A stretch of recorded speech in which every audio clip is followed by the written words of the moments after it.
as I said, because I am very interested in the broader implications of the work that we're doing around affect labeling and emotions, and I've come to realize how powerful this work is, not just in de-escalating angry people, but in basically changing people's lives, whether it's happening in the prisons or in all the other work that all of us do in this stuff. So I was out on the web looking around to see what kind of resources were out there, and I stumbled on the Neufeld Institute. And Gordon Neufeld he's a Canadian out of Montreal. He has been a university professor. Interestingly, he's a lot like me in the sense that he doesn't do any independent research himself, but what he does is synthesize the ideas of other people and comes up with new ideas and new ways of thinking and new ways of doing stuff. And he's really engaged in trying to work with children, and he's very funny about that. He says adults are too slow. Children are very fast. We can work with the children, and it's really fun to work with them because once you get going with them, they can move very quickly, and we can get them unstuck very quickly. So the adults it just takes forever to get them unstuck. And this term unstuck is sort of a term of art that he's developed that we'll talk about here in a few minutes. So if what I talk about tonight is of interest to you, check out the Neufeld Institute, and they've got a lot of material on the website, and it's all about emotions, which is why it's so good. So Neufeld talks about how we're on a path to unlock our human potential, and this path of unlocking our human potential is it's natural, it's spontaneous, and it can't be learned. It just has to happen.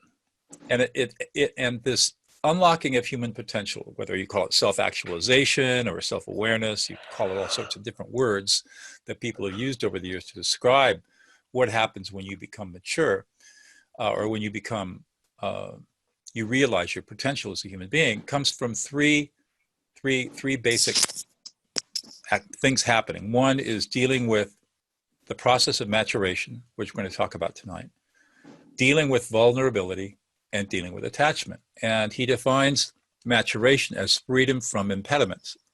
And we'll talk about this in a moment, but the impediments are essentially forms of emotional invalidation that children are faced with because of their parents. Vulnerability is freedom from defendedness, and his basic thesis is that we live in a very wounding world. It's a very dangerous, emotionally unsafe world we live in. And unless we're taught from a very young age how to manage our really negative emotions and manage them appropriately, we will suppress them. And we'll go into this in more detail in a few minutes. And that lends itself to all kinds of problems.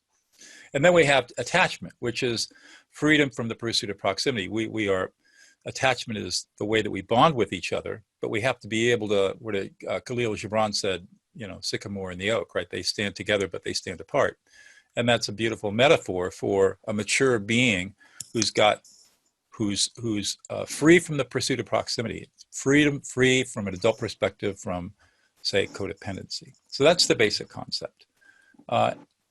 So he says that maturation is a spontaneous process that unfolds naturally unless impediments get in the way. And it's these impediments that I think are so interesting. So we're going to just sort of look at that.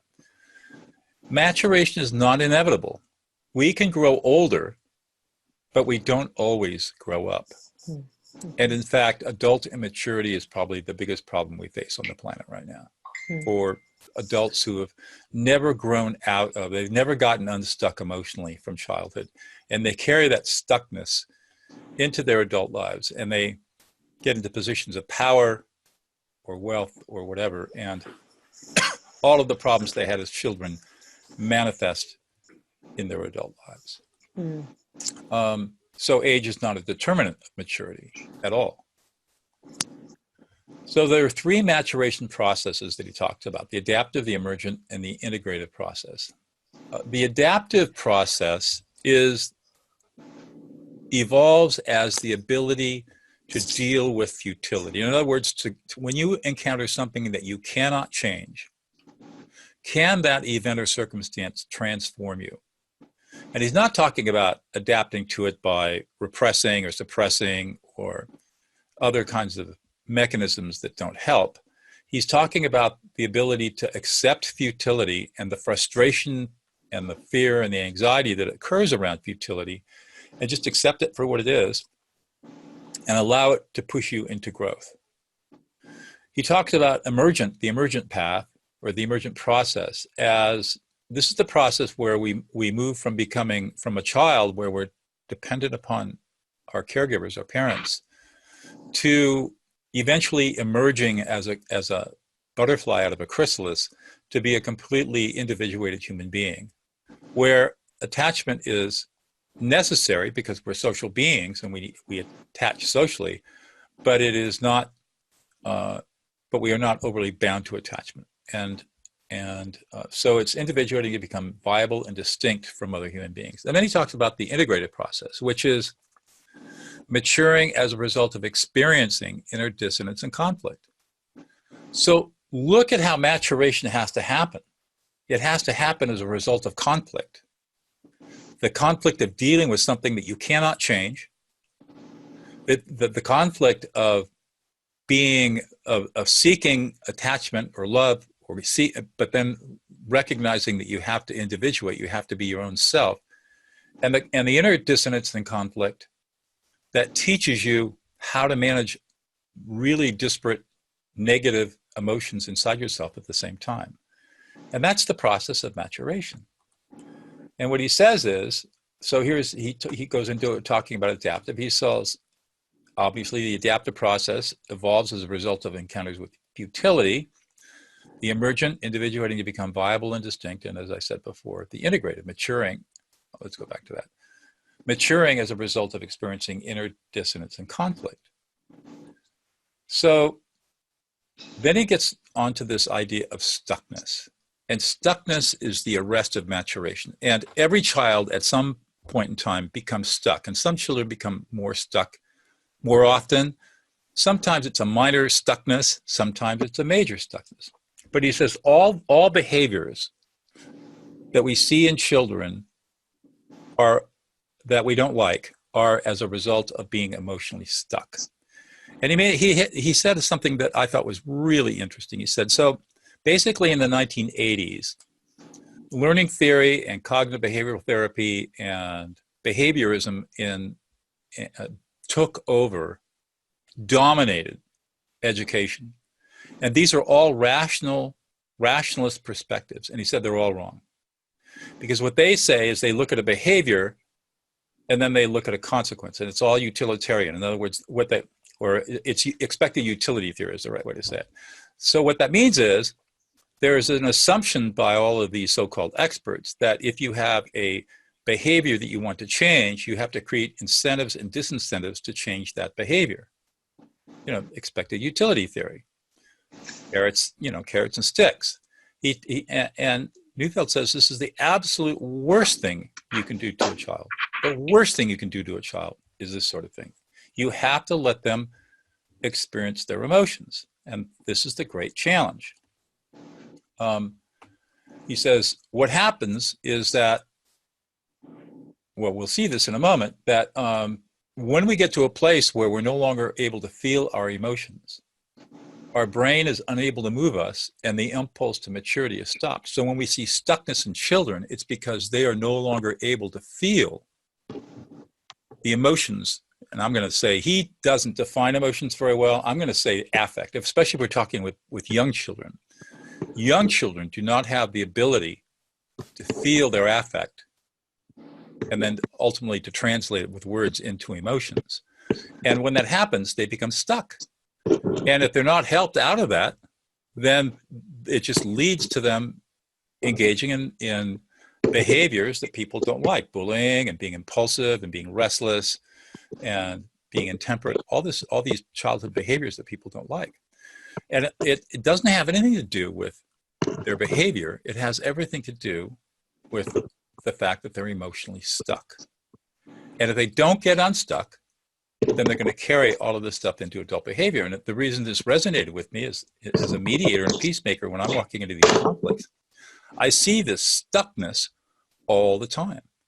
And Tracy and I were talking about this. I mean, we just see these people, good people, professional people, but when they're engaged in conflict, they're emotionally stuck and they can't feel their emotions and they can't act mature. They are acting like they did when they were 6 or 7 years old because that's where they were stuck in their emotional maturity. I think I had said that shared. I'm sorry. Is that okay to interrupt? Oh, absolutely. Oh, okay. That I was working with this client, and we're separating these toys and games for their children.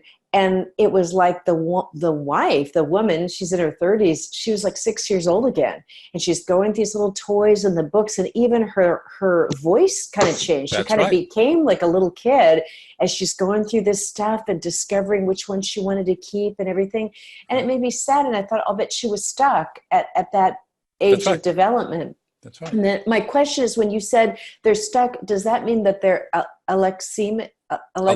Yes, absolutely. Okay. Good connection. They're alexithemic. Okay. And they don't have the ability to feel what their emotions. They don't have the ability to take affect, whatever affective experience they're having, and categorize it into an emotion. So they're by definition alexithemic. That's being stuck. Excellent. So the three keys are, first of all, emotions need to be expressed. Kids need to be able to say, I feel frustrated.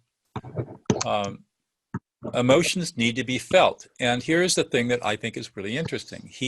Neufeld says that it takes time to learn how to feel emotions. And this is really mind-boggling. It's exactly what I've been talking about. And that is this whole process of emotional categorization. Children have to learn how to process affect, which they're born with, into emotions appropriate to their culture. And that's a learning process that takes time. And parents don't give children the time to go through this process. And self-control requires inner development. Inner development requires being able to feel emotions. And the ability to feel emotions means that emotions have to be expressed. And here is one of the very first, the primal problem is that emotions are messy and noisy and chaotic and unacceptable and alienating, and they're wounding. We all know this. And so how can we be present for a child that is just in an emotional chaos? And what happens is that, as I've talked about before, the reason that we emotionally invalidate is because the child's emotions produce an anxiety that compels the parents to prematurely impose order on this uncivilized behavior, this process of emotional invalidation, which is the worst thing you can do to a child. Because when you start emotionally invalidating, you're telling the child that there are many difficult or negative emotions that are outside acceptable parental parameters. It's not okay to be angry. It's not okay to be frustrated. It's not okay to be sad. It's not okay to be enraged. Totally not okay. And one of the comments he made was that if you see a kid who seems really well put together and is perfectly polite and is under control at all times, he said, that kid's really screwed up.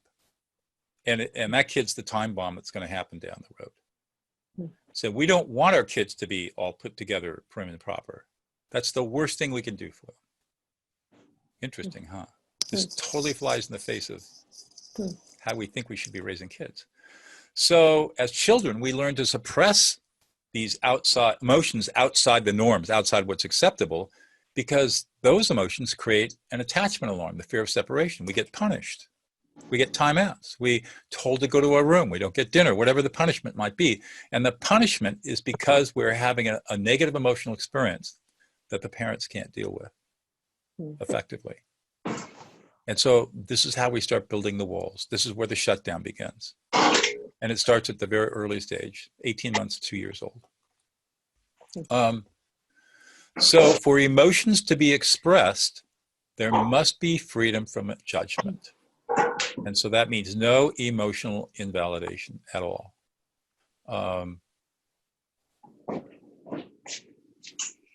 And here's the other thing that's really interesting. When children are told to behave, stop being angry, or don't be sad, or it's okay, don't be a sissy, whatever the invalidating statement might be. They don't hear the behavioral admonition.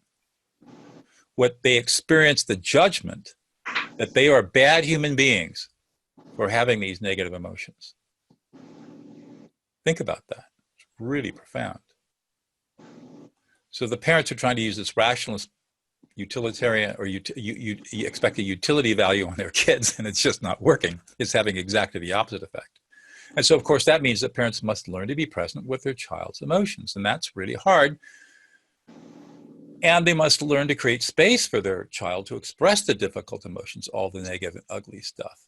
And, of course, parents have to learn, the only solution to fix this is affect labeling, to help the child express his or her emotions, and also to teach the child the words that are associated with the affective experience.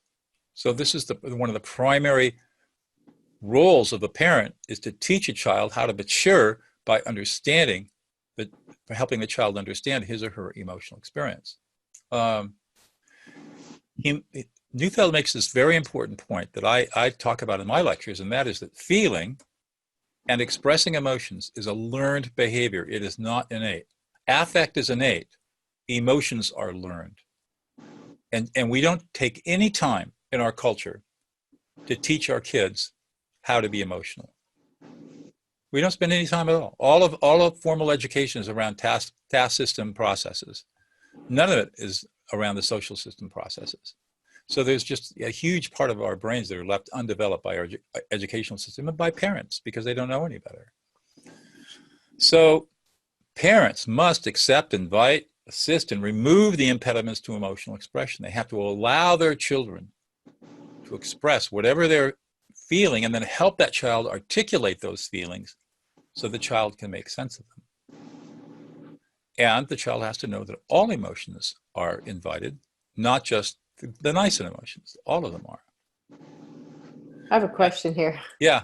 So if a child is expressing what we would probably call as a parent like unacceptable emotions, they're hitting their sister, brother, they're angry and all that, there's a time where you affect label them first, and then you give them instruction. That's about right. how you're going to do. But the point is that you must affect label them first before That's right. you can.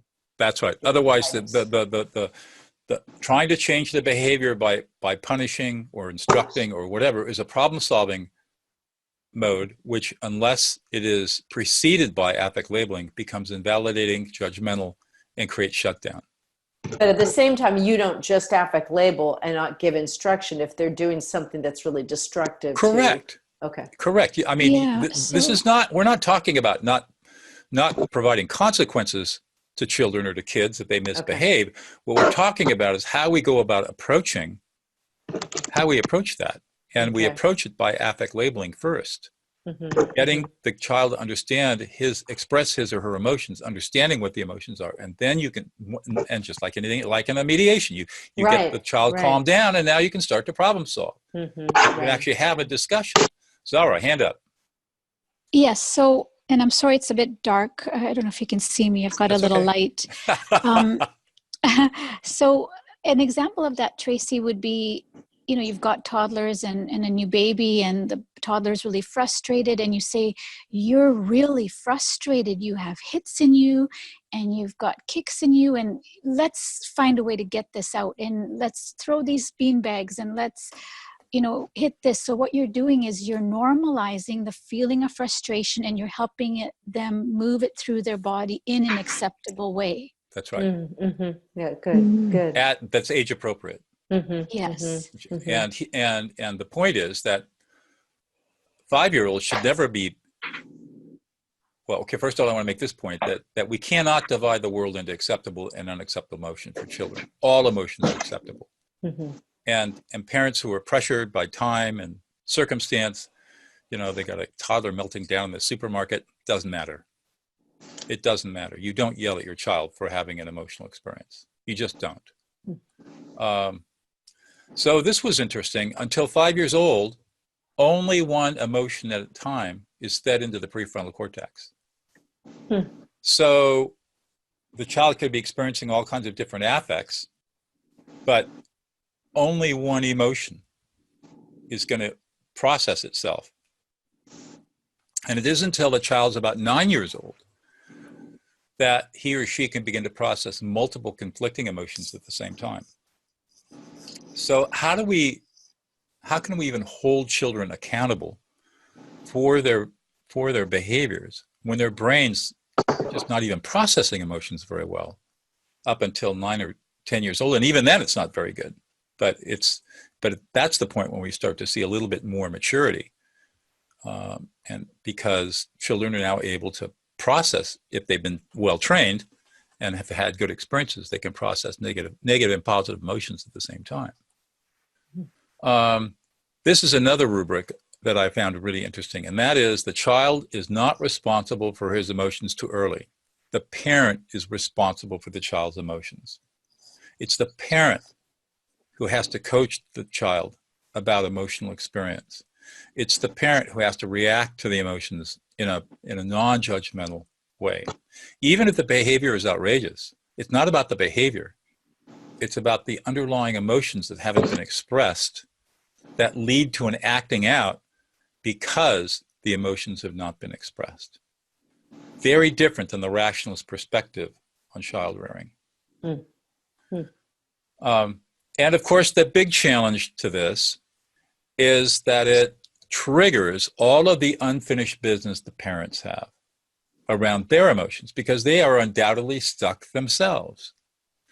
And so when their children, I mean, people always say, I'm never gonna raise my kids the way I was raised, right? And what do? They revert back to, in their parenting, to how their parents parented them, because they themselves are stuck. And they can't, so they get triggered, parents get reactive, they get angry, they get judgmental, they get mean, they get nasty, they cuss at their kids, they tell their kids to behave or else, threats, all of this stuff. And it's all a reflection of their own emotional immaturity. And this is one of the reasons why this problem of emotional immaturity perpetuates itself generation to generation, and why there are so few people who have really been able to unfold their human potential in the ways that we should be able to experience. So, of course, affect labeling is the key.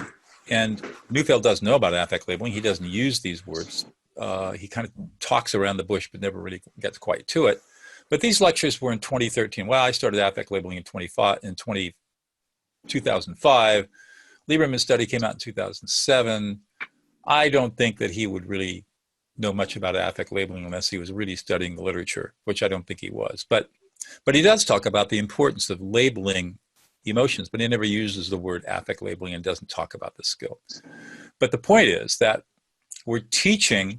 parents must teach the words that match the child's inner experience, just like Zara was talking about a moment ago.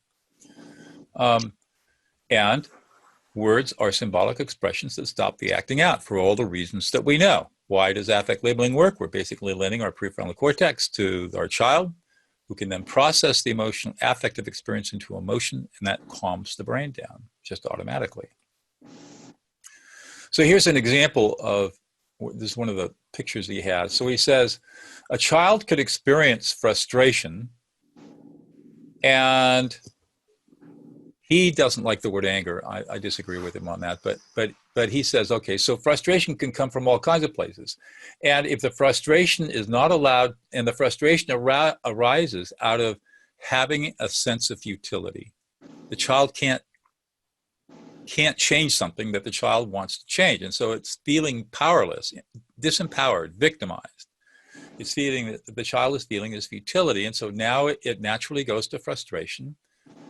And that leads, if it's not expressed, if that frustration is not expressed appropriately and it's not affect labeled appropriately, then we can see all kinds of behaviors, such as fighting, hitting, tantrums, insults, sarcasm, hostility, foul words, self-attack, hiding, concealing, shame, justifying, self-blame. Kids get older, they're going to start to cut, self-mutilation. All of this comes from the inability to express this intense frustration that the child is experiencing at encountering a futile situation where change cannot happen. And the secret to good child development is to ignore all of those behaviors for the most part, and work on expressing the frustration, linking it to the futility, whatever the futility is, and then to the degree that there has to be a teaching moment on appropriate behavior. Then that moment comes after you've done the affect labeling work to help the child work through and express the emotion. And that's the secret, and that's radically different than the way most people see stuff. So that's as far as